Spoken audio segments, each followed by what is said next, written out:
estamos en la materia de neumatología, que es la doctrina del Espíritu Santo o el estudio de la tercera persona de la Trinidad.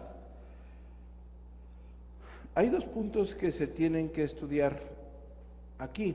El primero es la acción múltiple, porque no hay una acción única del Espíritu Santo. Pero si estamos hablando de la acción de alguien, tenemos que forzosamente estudiar la persona, es decir, quién es el Espíritu Santo. Y primero vamos a hablar de quién es el Espíritu Santo, para entender quién es el Espíritu Santo, posteriormente las acciones del mismo. ¿Está bien? Y el día de hoy vamos a ver única y exclusivamente dentro de quién es el Espíritu Santo, vamos a ver 4 afirmaciones sobre quién es el Espíritu Santo que ustedes no deben de olvidar jamás. ¿Sí? 4 acciones, y la cuarta en específico es el problema o la detonación de la Iglesia oriental, o la división en cierta forma de la Iglesia oriental y la Iglesia occidental a partir del Concilio de Toledo del 589, y por ahí ya cuando se detonó en no recuerdo bien la fecha, 1050 y tantos, ¿sí? Muy importante. Pero bueno, vamos con la primera de las 4 afirmaciones sobre el Espíritu Santo. El Espíritu Santo es una persona. Eso ustedes como iglesia, tanto protestante, católica, apostólica, romana e iglesia ortodoxa, todos estamos de acuerdo en que el Espíritu Santo es ¿qué? Una persona. Los únicos que no están de acuerdo que son una persona, que es una persona, son las sectas como los Testigos de Jehová, que creen que es una fuerza, que creen que es un poder. Y claro, esto muy relacionado con el misticismo de algunas iglesias pentecostales, ¿no? Las Escrituras le atribuyen mente, voluntad y emociones. Repito, las Escrituras le atribuyen mente, voluntad y emociones, y todos ustedes pueden concordar que los objetos impersonales no lo tienen, ¿sí? Solamente una persona lo puede tener. Mente. El Espíritu Santo tiene mente. Vamos a las Escrituras, 1 Corintios, capítulo 2, versículo 10.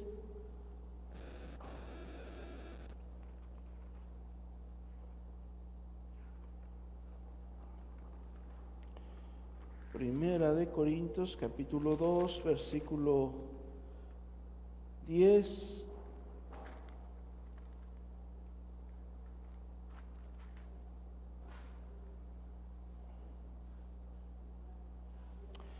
Pero Dios nos lo reveló a nosotros por el Espíritu. El Espíritu con mayúscula en las Escrituras quiere decir el Espíritu de Dios. Cuando está en minúscula quiere decir el Espíritu del hombre. Está en mayúscula. Porque el Espíritu, ¿qué? Todo lo escudriña, aún lo que, aún lo profundo de Dios. El Espíritu todo lo que, todo lo escudriña. Para escudriñar algo tienes que tener ¿qué? Mente. El Espíritu tiene también voluntad. Vamos al libro de Hechos, por favor. Hechos en el capítulo número 16. Muy importante, son pocos textos, hay más, pero quiero una idea únicamente, o dejar plasmada una idea para que todos ustedes puedan ir conmigo avanzando en este estudio. Hechos capítulo 16, en el versículo número 7,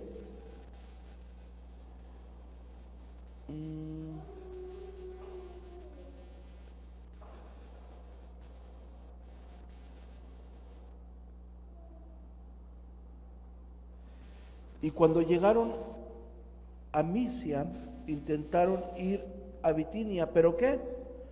Pero el Espíritu Santo no, ¿qué? No se lo permitió.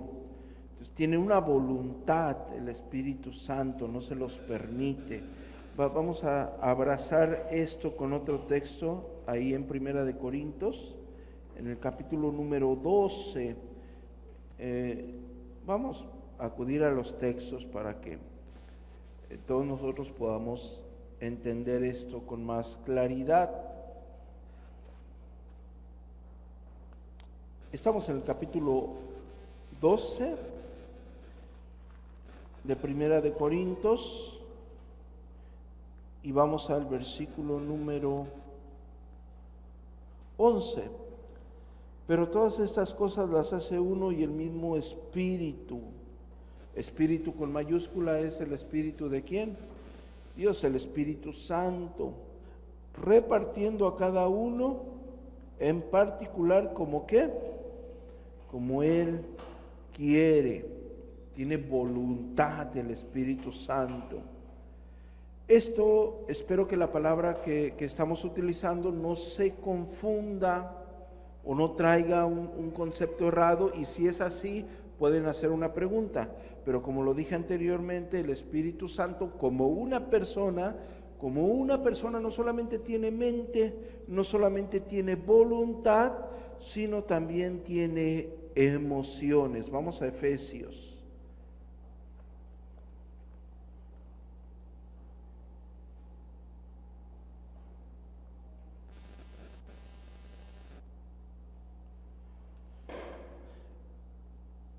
Capítulo número 4, verso 30. Y no contristéis ¿el qué? El Espíritu Santo de Dios, con el que fuiste sellado para el día de la redención. No contristéis, no entristezcas al Espíritu Santo. Eso quiere decir que el Espíritu Santo ¿se qué? Se entristece. El Espíritu Santo tiene mente, tiene voluntad, pero también tiene emociones. Es nombrado como persona en Mateo capítulo 18, versículo 19, en la orden trinitaria del bautismo. También lo vemos como una persona que es capaz de pensamientos, de hilar pensamientos con ideas. Vamos a Hechos, por favor, capítulo 15.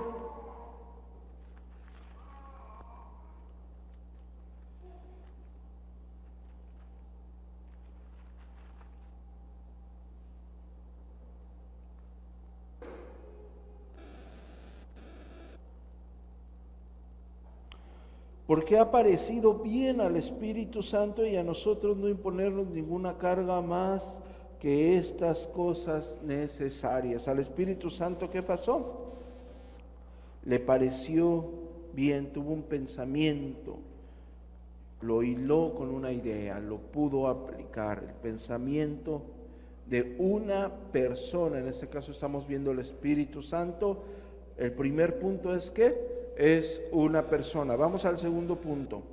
Ya vimos que es una persona, pero también se tiene que tocar esto por obvias razones, y ustedes me van a comprender en el desarrollo de esta clase número 1 del Espíritu Santo. Y la clase 1 del Espíritu Santo es quién es el Espíritu Santo, y estamos hablando de las 4 afirmaciones que tenemos que tener sobre el Espíritu Santo. La segunda es que es una persona divina, es Dios mismo. ¿Por qué decimos que es una persona y que es Dios mismo a la vez, o es una persona divina? ¿Por qué? Porque tiene atributos divinos. Lo vemos en Génesis capítulo 1, versículo 2, en la creación. Lo vemos en el Salmo 104, versículo 30, cuando hablamos acerca de su providencia. Isaías en el capítulo 40, versículo 13 y 14, nos habla que es omnisciente, un atributo de Dios. Si este atributo de Dios lo posee el Espíritu Santo y decimos que es Dios mismo, es una persona divina. Pero también según el Salmo 139, versículo 7, es omnipresente el Espíritu Santo, posee un atributo ¿qué? Divino. Estoy yendo un poquito más rápido, ya no me estoy deteniendo en los textos, no quiero que se prolongue mucho la clase, ¿sí? Sino queremos aterrizar todo esto. Primer punto que ustedes deben de saber del Espíritu Santo es que es una persona. Segundo punto que ustedes deben de saber del Espíritu Santo es que es una persona divina. El tercer punto que ustedes deben de saber sobre el Espíritu Santo, sobre quién es el Espíritu Santo, y va a parecer que todo esto está redundando, pero por eso hay tantas herejías acerca de la persona de Dios, es que es una persona divina distinta al Padre y al Hijo. Repito, primer punto es que el Espíritu Santo es ¿qué? Una persona. El segundo, que es una persona divina. Y el tercero, que es una persona divina distinta al Padre y distinta al Hijo. Dijimos que es una persona porque tiene mente, tiene voluntad y tiene emociones. Y una persona tiene esas cualidades y capacidades como ustedes lo quieran ver. Pero él no solamente es una persona, sino que es una persona divina porque posee los atributos de la deidad, ¿sí? Como los textos breves que le relaté, porque la Escritura está llena de estos textos. Pero tenemos que reafirmar y recalcar que es una persona divina que es distinta al Padre y al Hijo. Y aquí sí yo quiero que me acompañen al Evangelio según San Juan, por favor. Aquí sí quiero que me acompañen. Nada más vamos a leer dos textos. Creo que es importante esto porque hay actualmente y a través de la historia hay mucho pensamiento acerca de o en contra de la Trinidad, ¿no? Hay muchas personas que se inclinan a rechazar la doctrina de la Trinidad. Juan capítulo 14, verso 16, y yo rogaré al Padre, ¿y qué va a hacer? Y os dará ¿qué? Otro consolador para que esté con vosotros para siempre. Entonces ya había un consolador, va a dar otro consolador, estoy hablando, hay una diferencia de personas, no sé si me estoy dando a entender. Una cosa es Dios Padre, una cosa es Dios Hijo y otra cosa es el Espíritu Santo. Es un solo Dios, es un solo Dios. Dios Padre, la primera persona de la Trinidad, Dios Hijo, la segunda persona de la Trinidad, y Espíritu Santo, la tercera persona de la Trinidad. Vamos al libro de Hechos, por favor, capítulo 2.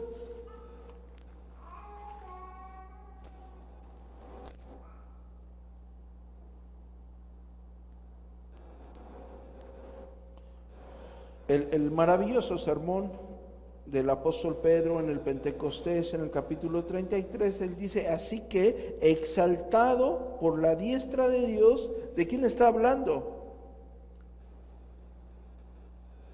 De nuestro Señor Jesucristo. Y él dice, así que exaltado por la diestra de Dios, ¿de quién Dios? De la primera persona de la Trinidad, de Dios Padre. Y habiendo recibido del Padre la promesa de que del Espíritu Santo ha derramado sobre vosotros lo que nosotros ¿qué? Veis. Entonces se habla de la primera persona de la Trinidad, la segunda persona de la Trinidad y la tercera persona de la Trinidad como una distinción muy clara. Ustedes lo van a ver en las salutaciones del apóstol Pablo y cuando el apóstol Pablo se despide. Damos gracia y gloria a Dios Padre, a nuestro Señor Jesucristo, por medio del Espíritu Santo. En diferentes formas, Él redacta esto que nosotros estamos afirmando. Nuestra tercera afirmación es que es una persona divina, distinta al Padre y distinta al Hijo. pero sigue siendo un solo Dios. Primer punto, perdón por estar constantemente intentando reafirmar esto que estamos hablando, pero no quiero que se pierda de vista, porque ustedes lo van a tener que tener en cuenta en toda la clase. Si estamos hablando de el proceder o si estamos hablando en términos generales de la acción múltiple del Espíritu Santo, siempre vamos a tener en mente quién es el Espíritu Santo. En el momento que no logremos asentar eso, vamos a tener algunas confusiones. Ahora bien, el cuarto punto es el problemático teológicamente, ¿no? No es algo sencillo, no es algo fácil, por eso la iglesia se dividió antes de la Reforma, mucho antes de la Reforma protestante, y es de dónde procede el Espíritu Santo. ¿Sí? Claro que hay dos posiciones, y lo vamos a desglosar un poco, ¿no? ¿Sí? Hay dos posiciones: la posición occidental, el Espíritu Santo, o nosotros sabemos que la iglesia, en términos históricos antiguos, estamos hablando antes de la Reforma protestante, si lo quieren ver de esa forma, pues lo podríamos dividir en iglesia oriental y occidental. De hecho, desde primer siglo, inicios del segundo siglo, cuando hablamos de los credos, del credo interrogativo de Hipólito y el credo declarativo del antiguo credo romano, valga la redundancia, uno era oriental y el otro era occidental, y coincidían doctrinalmente. Pero ya cuando se fue trabajando en cuestiones de doctrina, nosotros ya hablamos del credo Nicea, del credo de Calcedonia, del credo constantinopolitano, del credo de Atanasio. Y bueno, existieron distintas controversias al respecto. Y una de las más notables es la procedencia del Espíritu Santo. La iglesia occidental, como nosotros, creemos que el Espíritu Santo procede del Padre y del Hijo. La iglesia ortodoxa oriental cree que procede únicamente ¿de quién? Del Padre. A eso se le llama la famosa cláusula filioque. Yo en alguna ocasión les hablé al respecto, ¿sí?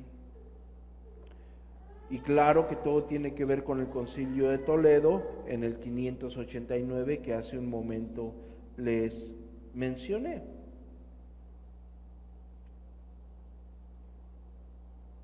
Ahora bien, esto es un poco complicado, y es tan complicado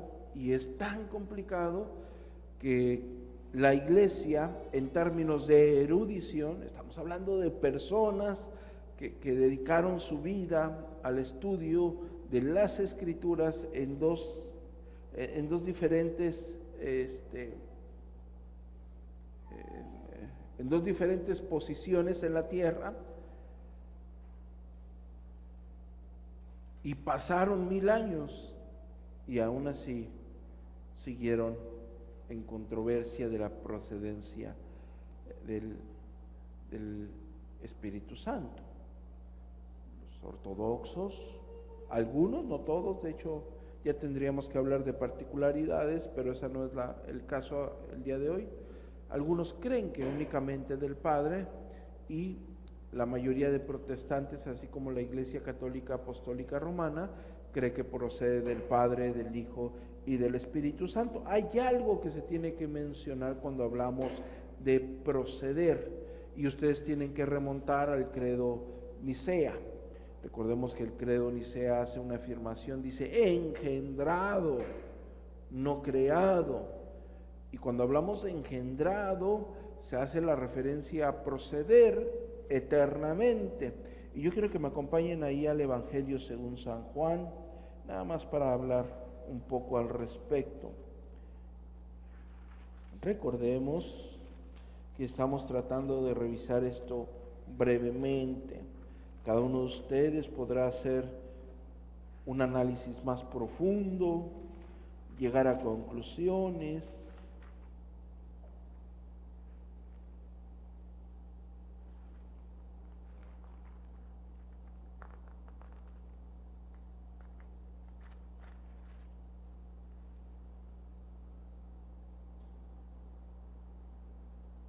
Versículo 26 del capítulo 15. Esto ustedes lo tienen que tener claro, ya en los estudios de los credos facilitó o facilita un poco el entendimiento gracias a esos desarrollos. ¿Sí? Dice en el versículo 26, pero cuando venga ¿quién? El Consolador. ¿Quién es el Consolador? El Espíritu Santo, a quien yo enviaré ¿de quién? Del Padre, el Espíritu de verdad, el cual procede del Padre. Él dará testimonio acerca de mí. Hay dos cosas que podemos hablar de este texto. Si ustedes notaron, uno es la palabra procede. Y procede, nosotros tendríamos que afirmar engendrado, no creado, porque si no viene a ser una criatura, y una criatura no forma parte de la deidad. Porque si no, si es creado, no es Dios. Tendría que ser o proceder eternamente, ¿sí? Así como lo afirmamos de nuestro Señor Jesucristo, ¿no? Engendrado, no creado, engendrado eternamente. Este texto ha servido para esa controversia que yo les acabo de hablar, ¿sí? De hecho, por ahí yo tengo un escrito, si ustedes lo van a ver, sobre la cláusula filioque, acerca de la procedencia del Espíritu Santo. Y este texto, pues es muy claro, en cierta forma. Pero nosotros hemos aprendido a hacer, ¿qué? Exégesis. Y no basamos nuestro conocimiento doctrinal o nuestra afirmación doctrinal en base única y exclusivamente a un texto, sino se hace un desarrollo consciente en las Escrituras antes de hacer alguna afirmación. Vamos a Gálatas, por favor.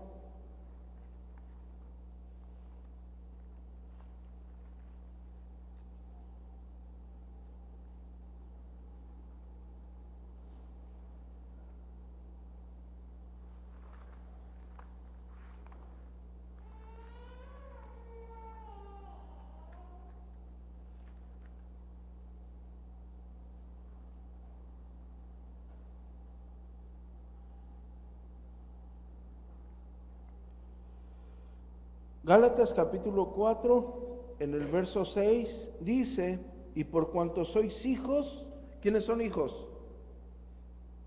Los que han creído en el Señor. Dios envió a vuestros corazones el Espíritu lo está escribiendo con mayúscula, ¿de quién? De su Hijo, el cual clama, Abra, Padre. Entonces ya estamos exegéticamente viendo en la Escritura otras afirmaciones sobre esa procedencia. Creo que es importante tomar algunos otros textos como Romanos capítulo 8,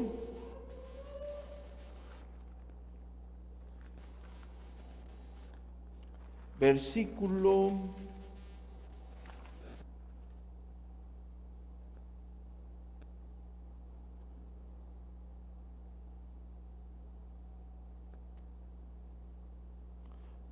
9. Romanos capítulo 8, versículo 9, dice, mas vosotros no vivís según la carne. Recuerden que esa es una afirmación tocante a nuestra condición pecadora, SARS, sino según el Espíritu, y el Espíritu lo está con mayúscula. Habla o hace referencia al Espíritu de Dios. Si es que el Espíritu de Dios mora en vosotros. Si el Espíritu de Dios mora en vosotros, no vivimos según la carne. Y si alguno no tiene el espíritu ¿de quién? De Cristo, no es de él. Y otra vez el espíritu con mayúscula.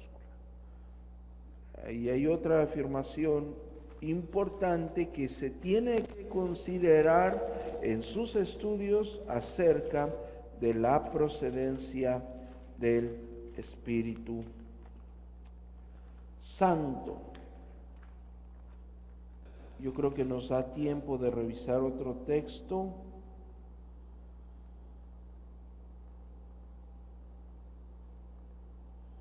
Filipenses en el capítulo 1, versículo 19 dice: porque sé que por vuestra oración y la suministración del Espíritu ¿de qué? De Jesucristo, esto resultará en mi liberación. Yo creo que con esos textos ustedes pueden enfocar más esto que yo estoy hablando, ¿no? Porque si nos hubiéramos quedado únicamente en Juan 15, 26, decimos, pues somos ortodoxos orientales, ¿sí? Y no creemos en la cláusula filioque, ¿sí? Importante en la historia, por cierto, muy importante, ¿sí? Vayan a la página, bájenla y léanla. Y es algo sencillo, pero es parte de la historia del cristiano y ustedes pueden sí o sí o no aceptarlo. Y bueno, básicamente estas serían las 4 cosas que debemos de saber del Espíritu Santo como una persona. Del Espíritu Santo, uno, que es una persona. Si te preguntan quién es el Espíritu Santo, es una persona divina, es el 2, es una persona divina diferente al Padre y al Hijo. Y el 4, que es la controversial, diríamos, es una persona divina diferente al Padre y diferente al Hijo, pero si tú eres occidental, que procede del Padre y del Hijo. Si tú eres un ortodoxo, sí, procede únicamente del Padre, ¿no? Y va a ser una controversia. Nosotros las clases que damos o el poco material que subimos a internet no tiene mucha difusión, pero si alguien lo viera y no está de acuerdo con la cláusula filioque, hace un escándalo, ¿no? Así fue un tema tan delicado, que la iglesia se dividió, ¿sí? Tema muy delicado. Y claro que en la práctica pues sí tiene sus conflictos. Si tú te pones a meditar y te pones a analizar, sí tiene bastantes conflictos, ¿no? Uno de ellos yo creo que sería el misticismo, ¿sí? Preocupante, pero sí tendría que ser. Y bueno, ya después vemos allá que sí pasó esa tendencia mística, ¿no? Y bueno, creo que con esto concluimos una breve clase, esperando que sigamos edificándonos en el Señor. Si no existe ninguna pregunta, nos disponemos a hacer nuestra oración de acción de gracias.